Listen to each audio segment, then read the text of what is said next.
Okay dear students, की 2 classes हो चुकी हैं, ठीक है। And now we have completed the part that is charge. Charge क्या होता है हमें पता चल चुका है, और हमने कल कूलम्स लॉ भी हमने पढ़ लिया था, ठीक है। तो कूलम्स लॉ का सिर्फ एक ही पार्ट रह गया, and that is superposition law. तो आज हम पहले सुपरपोजिशन लॉ करेंगे कूलम्स लॉ के लिए, और उसके बाद उसका एक एग्जांपल करके देखेंगे, and then we will move to our topic electric field intensity. तो स्टार्ट करते हैं। अब मोहित बच्चे, आपकी 1-2 क्लासेस जो मिस हुई हैं वो आपकी एक्स्ट्रा क्लासेस लग जाएंगी, आप वरी मत करना, ठीक है ना। मेरे से क्लास के बाद आप बात कर लेना। चलो, तो अभी जहां से मैं शुरू कर रहा हूँ बस वहीं से शुरू कर लेना। इट्स नॉट बिग डील, ठीक है, ज्यादा चीजें नहीं छूटी हैं। चलो जी, तो अब आ गए हम।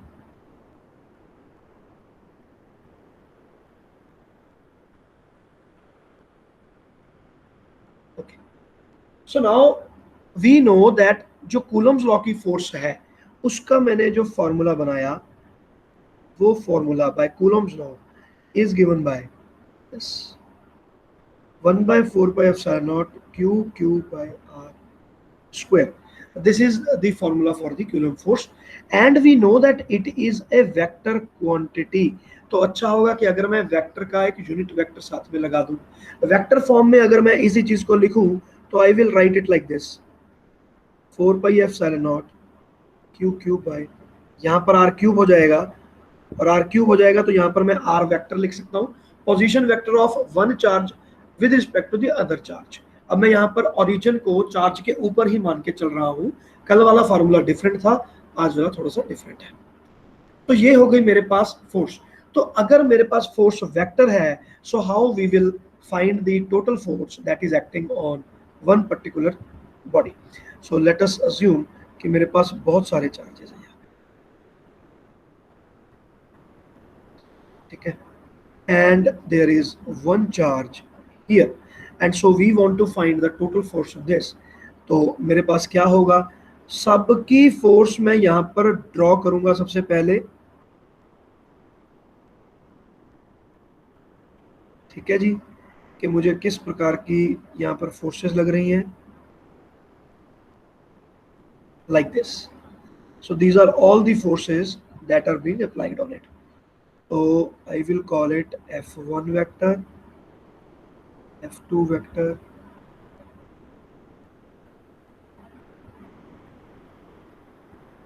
I vector। तो वेक्टर का जहां तक सम इन्वॉल्व है, by superposition principle,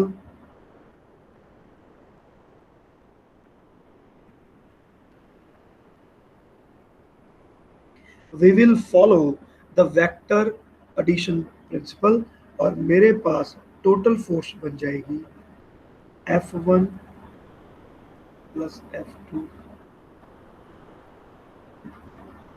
and likewise जितनी भी आपके पास फोर्सेस टोटल बन रही है। तो वेक्टर एडिशन यहां पर हमें यूज करना होगा,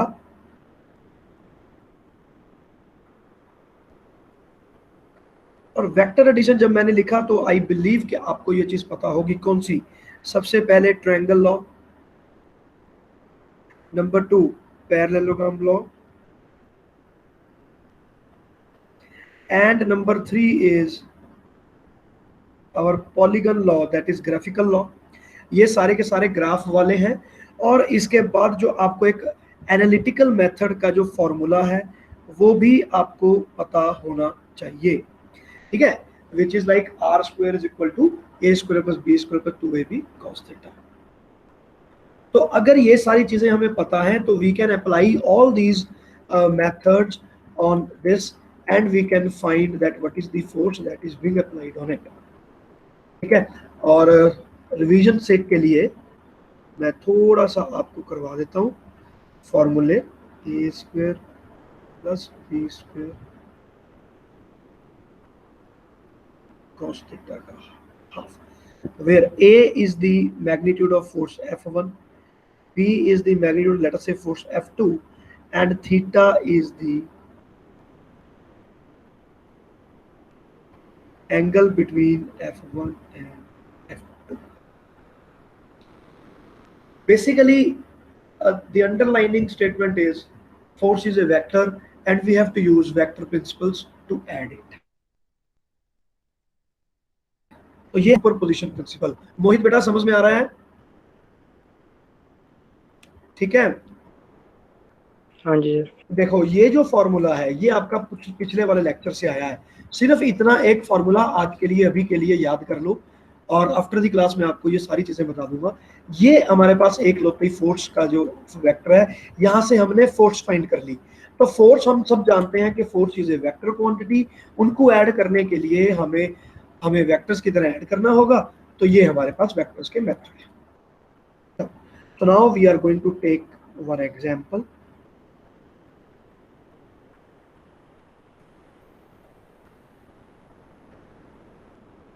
Okay, 3 charges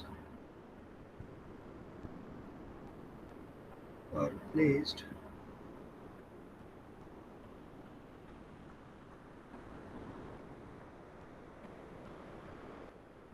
on the vertices of an equilateral triangle.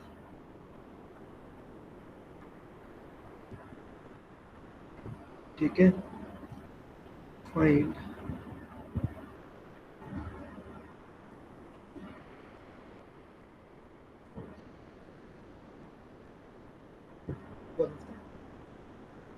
ठीक है, एक आपके पास इक्विलेटरल ट्रायंगल है और उस इक्विलेटरल ट्रायंगल के तीनों एजेस पर मेरे पास यहाँ पे, ठीक है, उसके तीनों एजेस पर चार्जेस पड़े हैं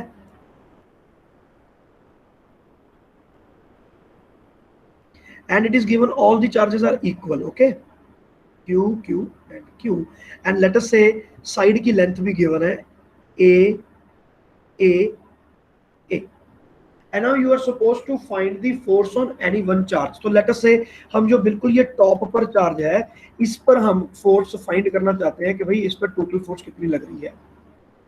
ठीक है, चलो साथ साथ में करेंगे। Let us see what we are going to do now. हाँ भाई, सबसे पहले क्या करेंगे? चारू कुछ बोलना चाहते हो?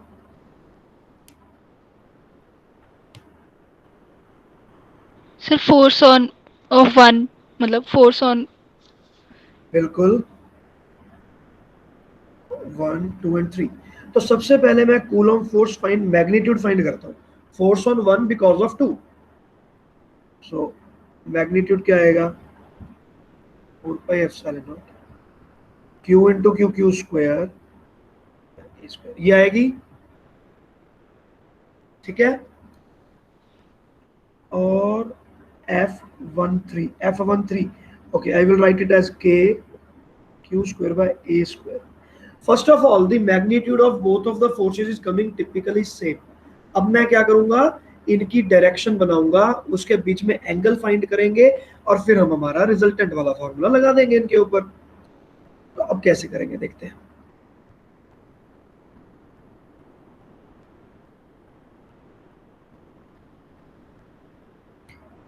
This is force on 1 because of 3.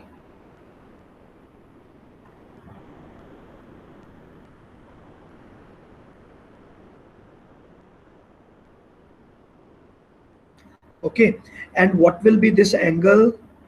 ये एंगल कितना होगा? 60 degree. Yes, this angle will be 60 degree. क्यों? क्योंकि ये एक इक्विलेटरल ट्रायंगल है, तो ये वाला एंगल भी 60 डिग्री है and these two angles are vertically opposite, तो ये मेरे पास 60 डिग्री आ गया। तो अब ये दोनों की तो फोर्स सेम आ रही है, तो let us first of all call it F. F ही बोल के मैं काम खत्म कर देता हूँ और रिजल्टेंट फाइंड कर देता हूँ। तो R square is equal to F square plus F square. बच्चों क्लियर होगी बात? Yes sir.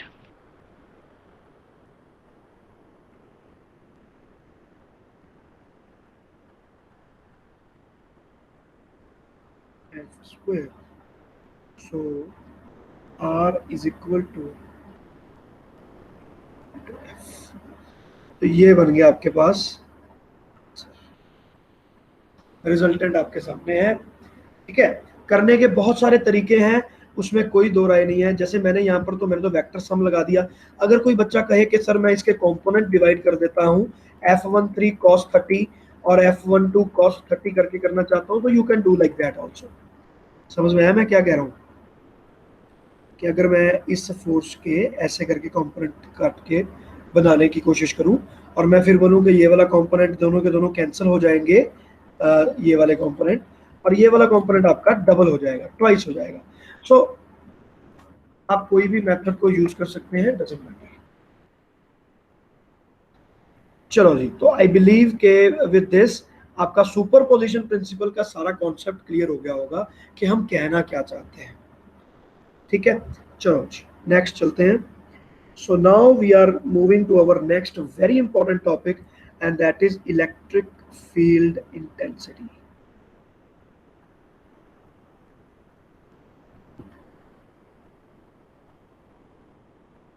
Electric field intensity. So what is this electric field intensity? तो सबसे पहले सवाल ये होता है कि what is the electric field? तो अब हमें ये चीज मुझे पता चल गई है कि मैंने अगर किसी भी पॉइंट पर यहाँ पर कोई एक चार्ज रखा, तो एट सम सर्टेन डिस्टेंस मुझे एक सर्टेन फोर्स जो है वो अप्लाई होने लगती है, और मुझे वो फोर्स फील भी होने लगती है, एक्सपीरियंस होने लगती है कि यार हाँ यहाँ पे कोई फोर्स आ रही है, इधर अट्रैक्शन और रिपल्शन। तो इलेक्ट्रिक फील्ड की सबसे पहले हम डेफिनेशन लिखेंगे।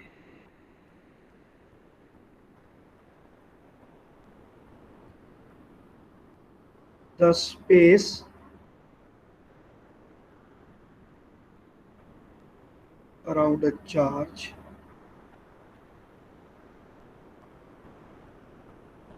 in which the electric force is permissible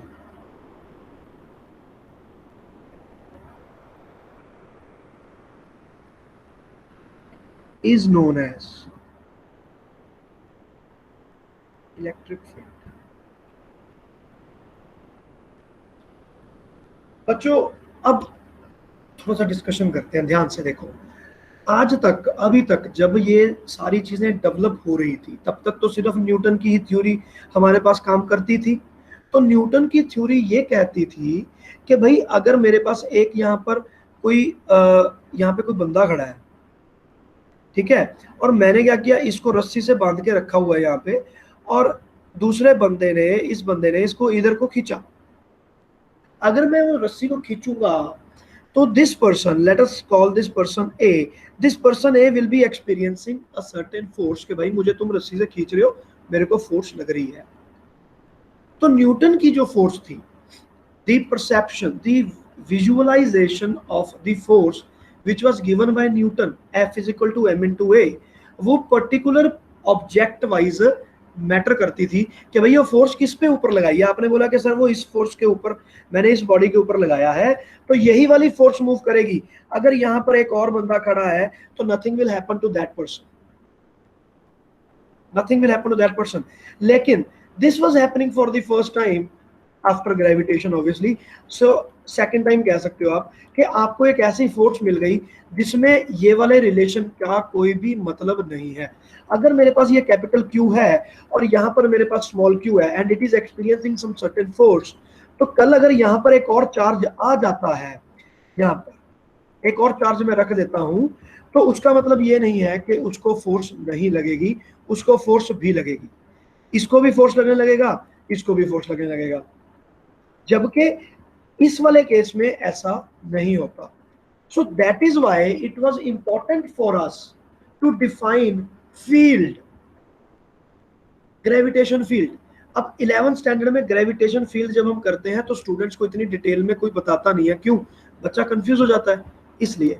लेकिन अब 12th आ गया है तो we have to delve deeper, that is why I am telling you each and everything कि अब ये जो इलाका है, अब ये कह सकता है कि भाई ये मेरा इलाका है, मेरे इलाके में अगर तुम एंटर करोगे तो तुम्हें फोर्स लगेगी, ठीक है। सो ये जो इलाका है, इस इलाके को हम बोलते हैं इलेक्ट्रिक फील्ड। और इसको लग क्या रहा है? इसको लग रही है फोर्स। जो रिएक्शन आ रहा है वो क्या आ रहा है? फोर्स। तो ये हो गया मेरे पास first of all electric field. तो यहाँ पर हम लिख सकते हैं फोर्स विदाउट टच, याद रखने के लिए।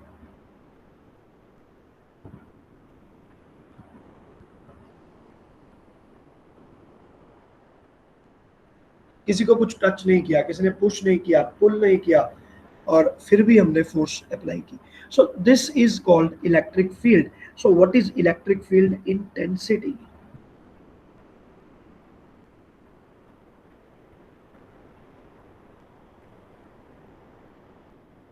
Now what is this? Now this has a symbol E vector. तो इलेक्ट्रिक फील्ड इंटेंसिटी हमारे बिल्कुल ग्रेविटेशन की तरह, वहां पर ग्रेविटेशनल फील्ड इंटेंसिटी नाम की चीज होती थी, बट एनीवेज उसको हम बाद में रिलेट करेंगे। इलेक्ट्रिक फील्ड इंटेंसिटी कैसे डिफाइंड है? अब हमें ये तो पता चल गया कि भाई ये फील्ड में आएगा तो इसको फोर्स लगेगी, लेकिन अब फोर्स कितनी लगेगी? सेम लोकेशन पे अगर मैं 1 कूलम चार्ज रखूं तो फोर्स अलग लगेगा, अगर 2 कूलम हो तो अलग लगेगा, अगर 3 कूलम आ जाए, 3 कूलम मेरे पास चार्ज हो यहाँ पे, तो the force will be different. तो it will be very difficult for us to understand कि भाई ये कितनी फोर्स इसको लग रही है, वो इसके चार्ज के कारण लग रही है या डिस्टेंस के कारण। तो हम इलेक्ट्रिक फील्ड इंटेंसिटी को डिफाइन करते हैं, इट इज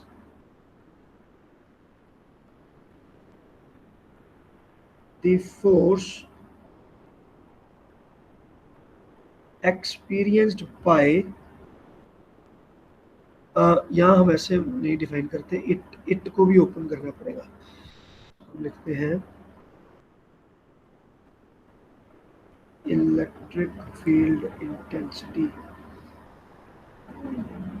यार इससे वही बात, चलो इसको सिंपल ही लिख रहा हूँ, electric field intensity at a point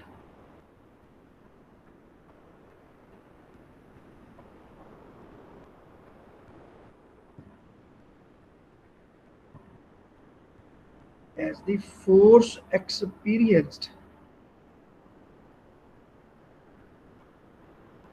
by a unit positive charge, by a unit positive charge. अगर मैं किसी एक जगह पर, ठीक है ना, यूनिट पॉजिटिव चार्ज, इसके बाद ना बेटा ये लिखना बहुत जरूरी है, एट दैट पॉइंट। अब देखो कि मैंने यहां पर भी सिर्फ एट दैट पॉइंट फ्रेज को ऐड करने के लिए सारा रब किया। तो बेसिकली इलेक्ट्रिक फील्ड इंटेंसिटी हर जगह पर अलग अलग डिफाइंड है। तो मैं बोलूंगा इस पॉइंट पर जो इलेक्ट्रिक फील्ड इंटेंसिटी है, एवरीबॉडी लिसनिंग, ओके, इस पॉइंट पर जो इलेक्ट्रिक फील्ड इंटेंसिटी है वो कितनी है? इट इज इक्वल टू, क्या मैं यहां पर एक चार्ज रखूं, कितना यूनिट पॉजिटिव चार्ज मैं रखूंगा, उसको जितनी फोर्स लगेगी, that will be called electric field intensity at that point. हर पॉइंट पे अलग अलग है। So electric field intensity is defined as force divided by q not. Q not को मैंने टेस्ट चार्ज बोल दिया, जो मैंने रेड कलर में बनाया है क्यू नॉट, तो इसको हम बोलते हैं टेस्ट चार्ज। एंड जो ब्लू कलर में है, this charge is known as source charge, जिसके कारण इलेक्ट्रिक फील्ड बना, दैट इज सोर्स, और जिसके कारण हमने टेस्टिंग की, that is a test charge. तो E is equal to this. अब now this is a completely new physical quantity we have defined. तो इसके SI यूनिट्स और ये सब हमें लिखने पड़ेंगे। तो SI यूनिट इसका क्या आएगा?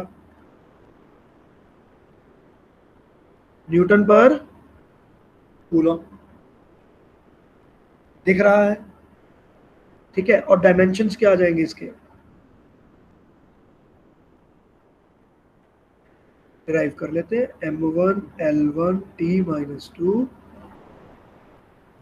Divided by charge. तो चार्ज को मुझे एम्पियर की टर्म्स में लेना पड़ेगा, तो charge is ampere multiply by time. Ampere second उसका यूनिट होता है, तो A इंटू टी आ गया।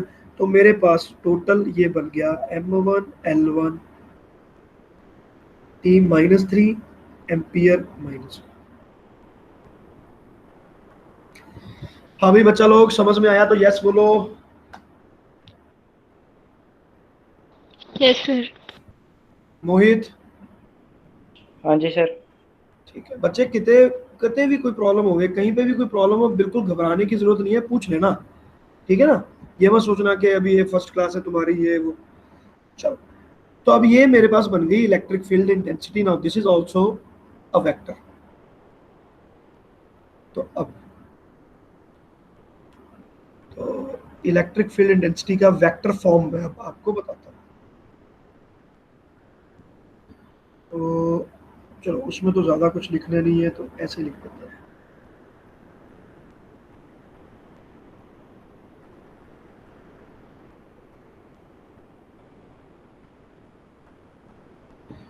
तो वेक्टर फॉर्म कैसे लिखेंगे, हमें चार्ज बनाना पड़ेगा। चार्ज, दूसरा charge. This vector is the position vector. अब मैंने, याद रखो, जो मैंने कल ग्राफ बनाया था उसमें ओरिजिन अलग था, लेकिन अब इसकी जो ओरिजिन है वो कहां पर लाई कर रहा है, ये ओरिजिन इज लाइंग हियर। सो इसलिए मुझे कोई फर्क नहीं पड़ता, मैं यहीं से आर वेक्टर ले लूंगा, R1 और R2 की मुझे कोई जरूरत नहीं है। सो इन सच अ केस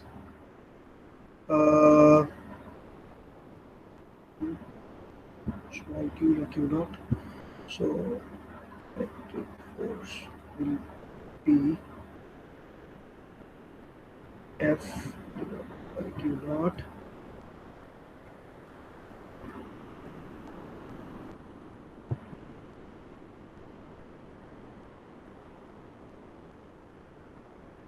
अगर मैं वेक्टर की बात करूं तो यहाँ पर मेरे पास आ जाएगा आर का यूनिट वेक्टर, क्यूब आना चाहिए था ना नीचे, इसलिए मैंने ऐसे लिख दिया। ये आ गया मेरे पास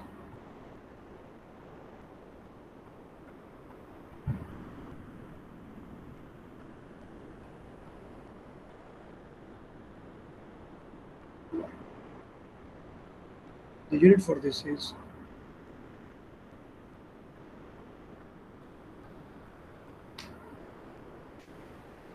ठीक है बच्चे, हो गया।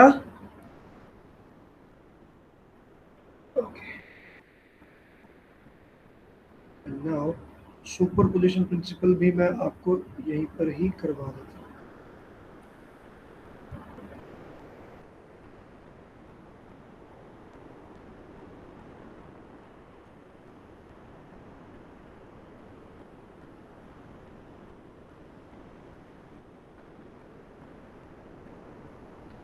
ना अब फिर से वही सवाल कि अगर आपके पास दो दो तीन तीन चार्जेस आ जाएंगे, सो व्हाट विल हैपन।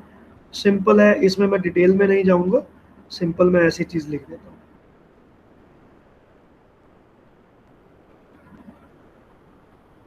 ठीक है, because he is a vector, all the vector principles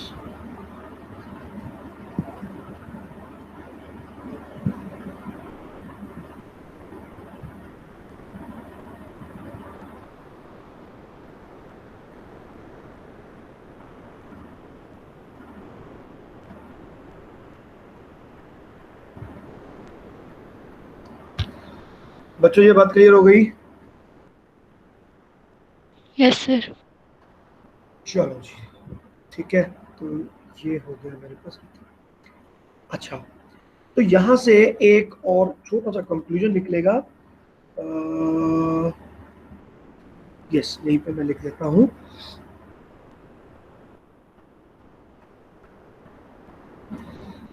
F vector is equal to Q not into E, या मैं, हाँ ठीक है, E वेक्टर। तो यहाँ पर तो जरूरी नहीं कि मेरे पास जो ये Q है, Q नॉट, देखो यहाँ पर एक छोटी सी ना चीज मिस हो गई, इसको ध्यान में रखो। मैंने यहाँ पर डेफिनेशन में लिखा था कि Q नॉट की वैल्यू 1 पुट करनी है, लेकिन एक्चुअली में मैंने किया क्या, मैंने फोर्स पर यूनिट चार्ज निकाला। ठीक है ना, इस चीज को आपने ध्यान रखना है, कंफ्यूजन नहीं होना चाहिए। तो मेरे पास यहाँ पर एक ये ऐसे डिफाइंड होता है, इधर आप Q नॉट की वैल्यू +1 कूलम रख दो, या फिर आप ये वाला फार्मूला डायरेक्ट यूज कर दो कि what is the force per unit charge. दोनों ही हमारे पास डेफिनेशन करेक्ट है, दोनों डेफिनेशन को यूज किया जा सकता है। तो एक्चुअली मैंने डेफिनेशन तो मैंने ये इसके अकॉर्डिंग लिख दी, लेकिन ये वाला फार्मूला मेरा इसके अकॉर्डिंग है, तो इस बात को आपने ध्यान में रखना। दूसरी चीज अगर मैं यहां से लिखता हूं तो यहां पर F vector is equal to Q into E vector. Q can be anything. So this will give us the force experienced by charge Q when it is placed in an electric field of E intensity. समझ गए आप? तो मैंने यहाँ पर इसको specifically आपको note करवा दिया ये पॉइंट कि यहीं से ही हमें ये पता चल जाता है ये चार्ज एक सोर्स की तरह यहाँ पे एक्ट कर रहा है। तो इसको तो मैं लिखूंगा सोर्स, जिसने यहाँ पर इलेक्ट्रिक फील्ड क्रिएट किया। तो इसने तो इलेक्ट्रिक फील्ड क्रिएट किया, ठीक है। तो और यहाँ पर इसको फोर्स कितनी लग रही है, जो ये जो टेस्ट चार्ज है इसको जो फोर्स लग रही है, तो इसको जो फोर्स लगेगी उसको हम डिफाइन करेंगे F is equal to q not into E vector. ठीक है, वैसे तो सिंपल कॉन्सेप्ट है, आपको कहोगे सर ये तो ऑब्वियस ही है, यहाँ से ही आ रहा है, बट बताना जरूरी है, ठीक है ना। तो अगर आपके पास कोई एक बना बनाया इलेक्ट्रिक फील्ड है यहाँ पर, ठीक है, मान लो मेरे घर के ऊपर टीवी टावर लगा हुआ है और उसके कारण यहाँ पे एक इलेक्ट्रिक फील्ड फैला हुआ है, तो यहाँ पर जब एक चार्ज की एंट्री होगी तो उस चार्ज पर क्या फोर्स लगेगी, F is equal to q into A. Simple and straight forward. चलो जी, तो अब यहाँ तक तो हो गया। तो अब हमें करने पड़ेंगे इसके कुछ डेरिवेशंस या एप्लीकेशन ऑफ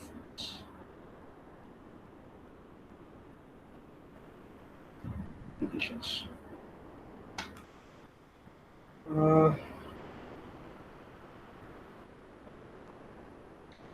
चलो जी, सबसे पहली जो एप्लीकेशन हमारे पास यहाँ पर आएगी वो आएगी स्फीयर की।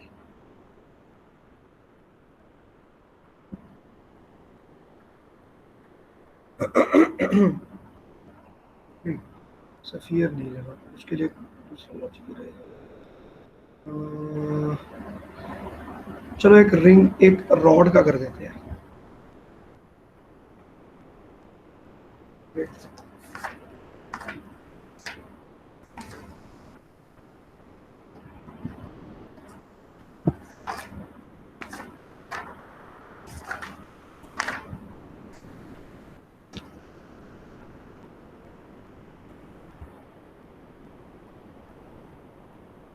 चलो इन्फाइनाइटली रॉन्ग रॉड का करते हैं हम, वायर का करते हैं। चलो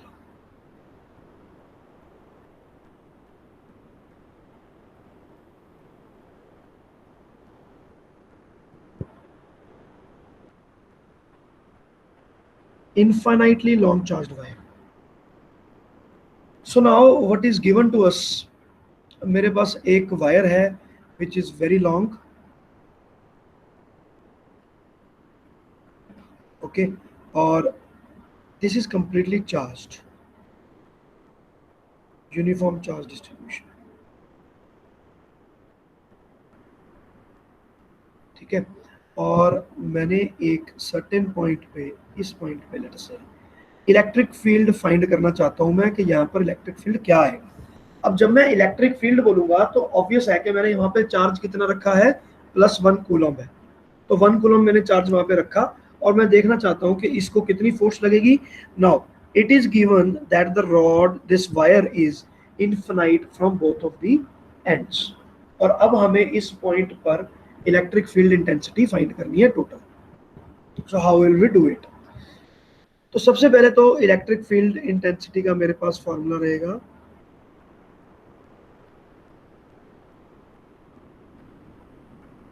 K into q by R square करता हूँ मैं, वेक्टर को रिमूव कर दिया मैंने, वेक्टर नहीं मैं डील कर रहा हूँ, I am taking only considering only scalar value. तो चलो अब देखते हैं कि इसका ये जो एप्लीकेशन है इससे हम क्या क्या चीजें फाइंड कर सकते हैं, ठीक है। सो दिस इज कॉल्ड, ये इसमें जो होता है ना इसको बोलते हैं लीनियर चार्ज डेंसिटी। तो लैम्डा से लिखा जाता है ना, lambda is linear charge density. बच्चों समझ में आ रहा है? Yes sir. ठीक है, तो lambda is basically charge per unit length.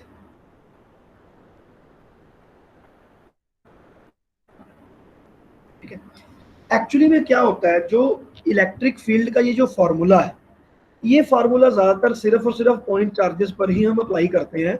Extended bodies पर हम इसको कोशिश की जाती है कि हम इसे अप्लाई ना करें, क्योंकि उसके लिए हमारे पास एक बहुत इजी टूल है विच इज गॉस लॉ, तो वो हम आगे करेंगे जाके।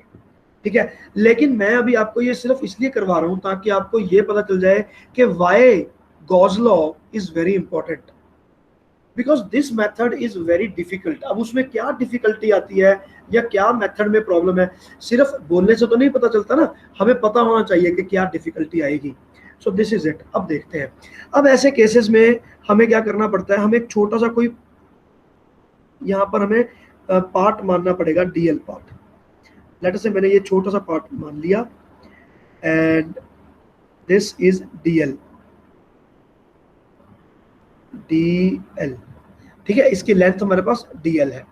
तो इतने से पार्ट के लिए जो ये वाला मेरे पास छोटा सा पार्ट आ गया, ओके एरो लगाने की जरूरत नहीं है, सॉरी, इतना पार्ट, तो इस पार्ट के कारण वहां पर कितना इलेक्ट्रिक फील्ड इंटेंसिटी है वो हम फाइंड करेंगे और फिर हम उसको इंटीग्रेट करेंगे।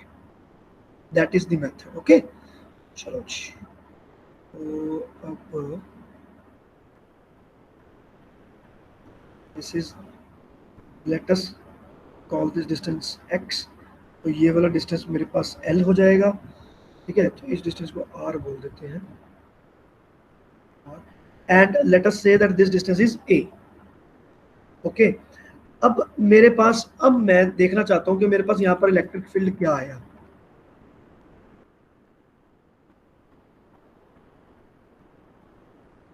एट द पॉइंट P, मान लो उस पॉइंट का नाम P था, because of an elemental element. So this will be given by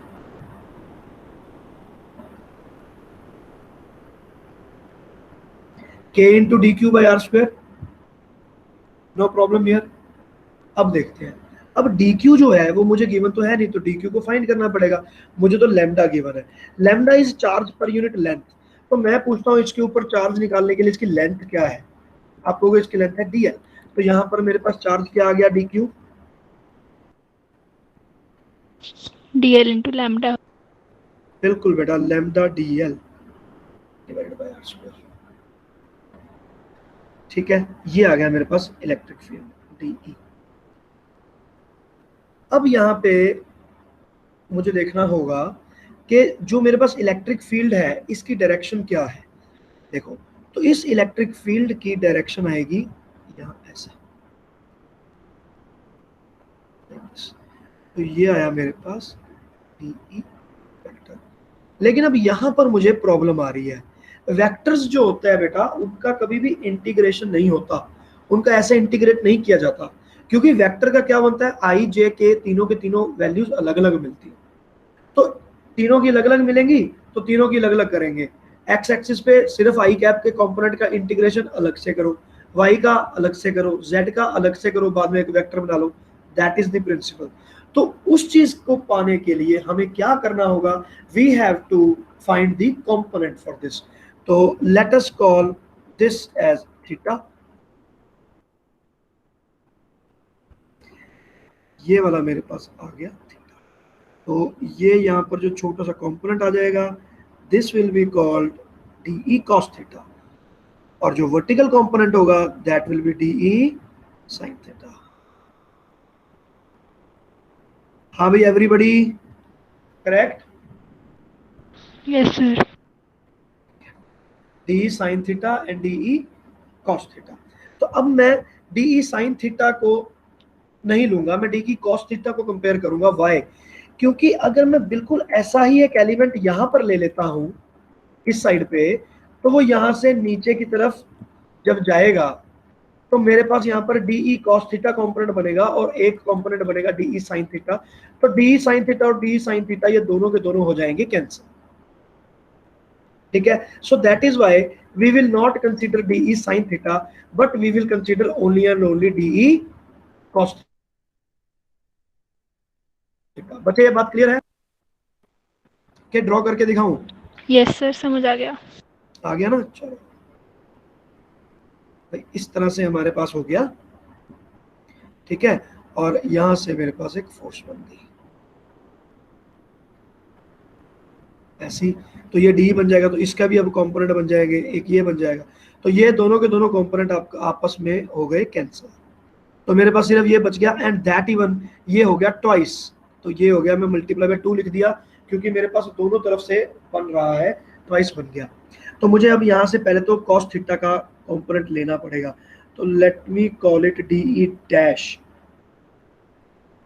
D cos theta, और मैं 2 को भी लिख लेता हूं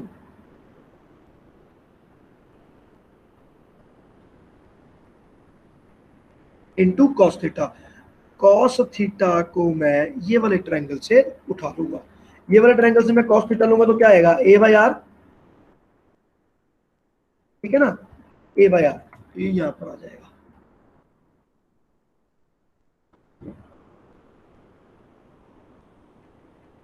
to K lambda into A D L by R Q.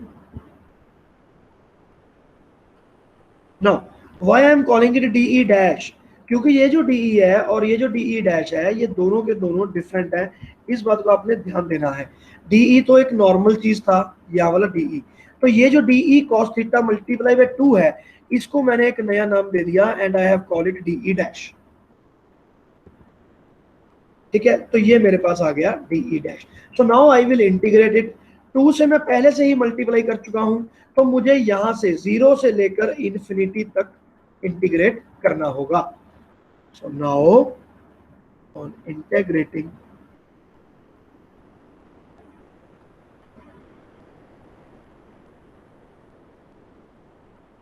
We get E dash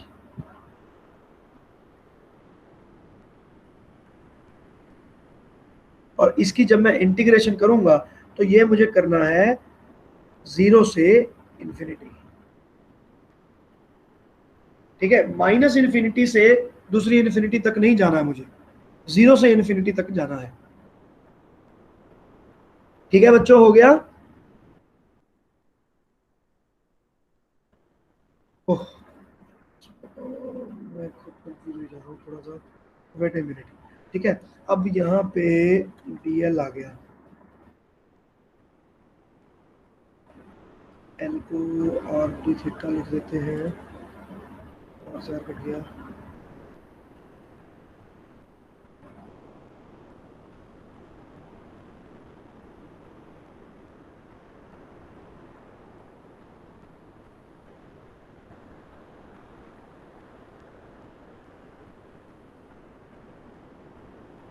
दो मिनट बच्चे, बस 2 मिनट देख लेने दो एक बार, कुछ गलती हो रही है मेरे से ना।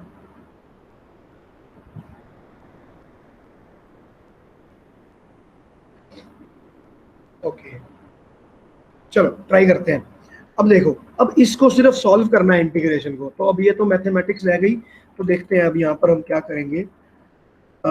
2 के लेमडा ए, ये आ गया टीएल, और आर स्क्वायर, तो इसको मैं लिख सकता हूँ आर स्क्वायर को ए स्क्वायर प्लस एल स्क्वायर की पावर 3/2, ठीक है ना। ये आर की क्यूब है, तो आर की क्यूब को मैं ऐसे लिख सकता हूँ,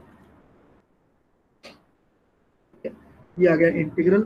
तो मुझे यहाँ पर अब L जो है, क्योंकि मेरे पास यहाँ पे इन्फिनिटी है, तो मैं इसको इन्फिनिटी पुट नहीं कर सकता, मुझे L की वैल्यू को पुट करना पड़ेगा। तो L की वैल्यू मैंने पुट कर दी आर डी थीटा। देखो आर डी थीटा मैं लिख सकता हूँ बच्चे, या नहीं आर डी थीटा नहीं, L is equal to, yes बिल्कुल सही है। अब देखो, अब इसको सॉल्व करने के लिए what I am going to do, यहां से मैं tan थीटा फाइंड करूंगा, L और A, तो tan theta is equal to L by A। तो यहां से मुझे पता चल गया,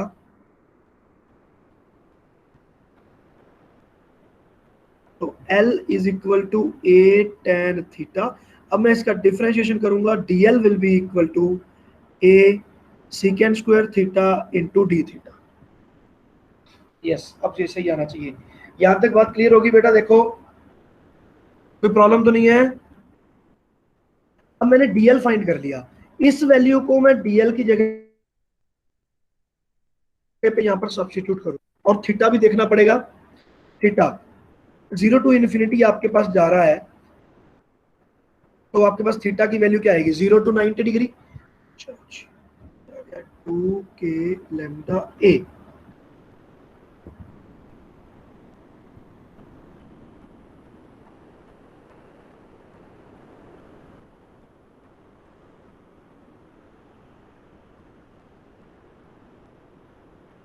हाँ भाई बच्चों, अब बताओ समझ में आ रहा है कि नहीं आ रहा? Because it is getting difficult now. हाँ भाई मोहित एंड यस चारू, सर। समझ आ रहा है बेटा? हाँ जी सर। चलो कोई बात नहीं, एक ना इंटीग्रेशन होता है, मैं तो खुद कंफ्यूज हो जाता हूँ, आप तो फिर भी अभी कर रहे हो, तो इसलिए थोड़ा सा ध्यान से। चलो अब मैंने यहाँ पर देखो, यहाँ पर मेरे पास था DL और यहाँ है डी थीटा, तो मुझे लिमिट चेंज करनी पड़ेगी। मेरी लिमिट यहाँ पे 0 टू इन्फिनिटी है, तो tan 0 अगर रखूंगा तो 0 आएगा, तो 0। और मुझे अगर इन्फिनिटी चाहिए तो थीटा क्या रखना पड़ेगा? π/2। देखो ये कहां से फाइंड करते हैं? ये रिलेशन से फाइंड करते हैं। अब आप देखो कि L की वैल्यू मुझे यहाँ पर 0 पुट करनी थी। अगर मैं L की वैल्यू 0 पुट करूंगा तो थीटा क्या आएगा? tan theta is equal to 0, 0। तो मैंने थीटा की वैल्यू रख दी 0। अब आप देखो कि इन्फिनिटी चाहिए मुझे, L की वैल्यू को इन्फिनिटी पुट करते ही tan थीटा की वैल्यू इनफाइनाइट हो गई। तो tan थीटा की वैल्यू इनफाइनाइट कब होती है? π/2 पे, इज इट? और मैंने यहां पर लिख दिया π/2, तो ये आ गया 0 से π/2। अब इसको मैं सॉल्व करूंगा। ए को मैंने ब्रैकेट से बाहर निकाल दिया, तो यहां पर बन गया सीकेंड square theta D theta divided by, यहां से भी ए स्क्वायर को कॉमन ले लो तो ए की क्यूब आ जाएगा। देखो बेटा नीचे से, यहां से ब्रैकेट से ए स्क्वायर कॉमन लिया, तो ए स्क्वायर की पावर 3/2, 2 से 2 कैंसिल, ए की क्यूब मैंने बाहर ले लिया। यहां पर मेरे पास बचा 1 प्लस tan स्क्वायर थीटा की power 3/2। Is it okay? Okay. Also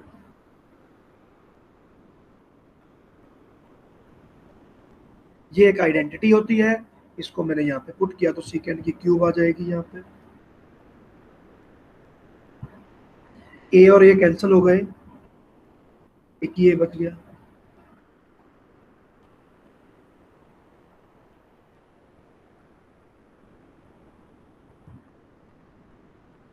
अब ये बना दिया मैंने सीकेंड की स्क्वायर थीटा, इसकी पावर बना दी 3/2, स्क्वायर से स्क्वायर कटा, सीकेंड की क्यूब आ गया, सीकेंड स्क्वायर से ये कट गया और मेरे पास ये बन गया सीकेंड थीटा नीचे बन गया।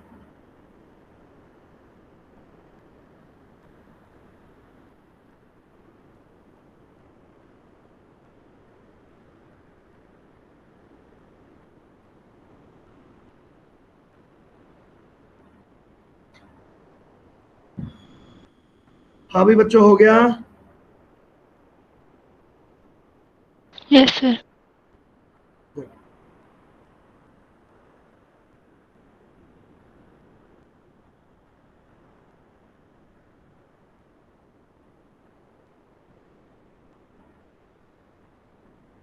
कॉस थीटा का इंटीग्रल करोगे तो साइन थीटा आ जाएगा, साइन थीटा की लिमिट पुट कर देंगे ये, तो ये क्या आ गया मेरे पास?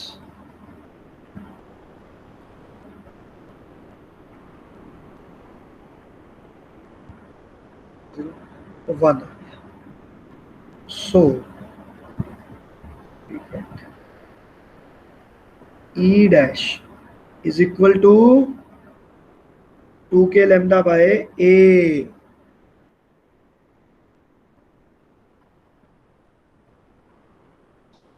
This is the conclusion that we wanted to achieve. तो अब मैं यहाँ पे ई डैश को डैश हटा सकता हूँ, तो मुझे उससे कोई लेना देना नहीं है। तो चलो मैं फिलहाल लिख के रखता हूँ। तो this is the electric field, तो यहाँ पर मैं लिख दिया electric field intensity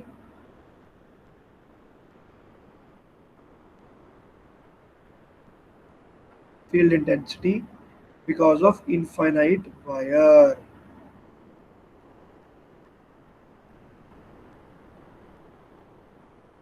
infinite charge wire, lambda आपको गिवन है चार्ज डेंसिटी और ए आपको गिवन है, बाकी सारे के सारे आपके कांस्टेंट वैल्यूज हैं। तो E dash is equal to 2k lambda by A. अब बच्चों ये जो मैंने इतना मेथड मारा है, इतना मैंने ये इतना झमेले में मैं घुसा हूँ, इतना दिमाग खराब किया है, उसके पीछे रीजन सिर्फ एक है कि I want to tell you that अगर मैं कूलॉम्स लॉ को हर जगह पर अप्लाई करूं, देखो पॉइंट ऑब्जेक्ट पे अप्लाई करना तो बहुत इजी है, तो मैं पॉइंट चार्ज पे तो अप्लाई कर दूंगा यूं करके, लेकिन अगर मैं उसको एक्सटेंडेड बॉडीज पर अप्लाई करता हूं तो थिंग्स बिकम वेरी टीडियस। तो ये भी आपको करना तो पड़ेगा ही, you can't, there is no run away from the integration, क्योंकि इलेक्ट्रोस्टैटिक और मैग्नेटिज्म ये दो चैप्टर में आपकी हायर लेवल ऑफ इंटीग्रेशन आती है, और सिर्फ यही दो चैप्टर्स हैं जहां पर इंटीग्रेशन में आना है। So don't see it like यार ये तो बहुत बड़ी प्रॉब्लम है, भी मैं नहीं करना चाहता या करना चाहती, इसको छोड़ दो। छोड़ना नहीं है, क्योंकि इसने सेम चीज ने आगे भी आना है, रिंग वायर ये वो, इनसे पीछा नहीं छूटेगा। इसलिए बेटर यही है कि आप ये सारी चीजों को याद कर लो, ये पूरे मेथड को अपने दिमाग में बिठा लो कि कैसे करना है। जब बोल दिया जाए कैसे करना है तो चेपा मारना आना चाहिए, ठीक है ना। तो आपको ये पूरी की पूरी चीज रटी होनी चाहिए, याद होनी चाहिए कि ये ऐसे ऐसे करके हमें करना है, ठीक है।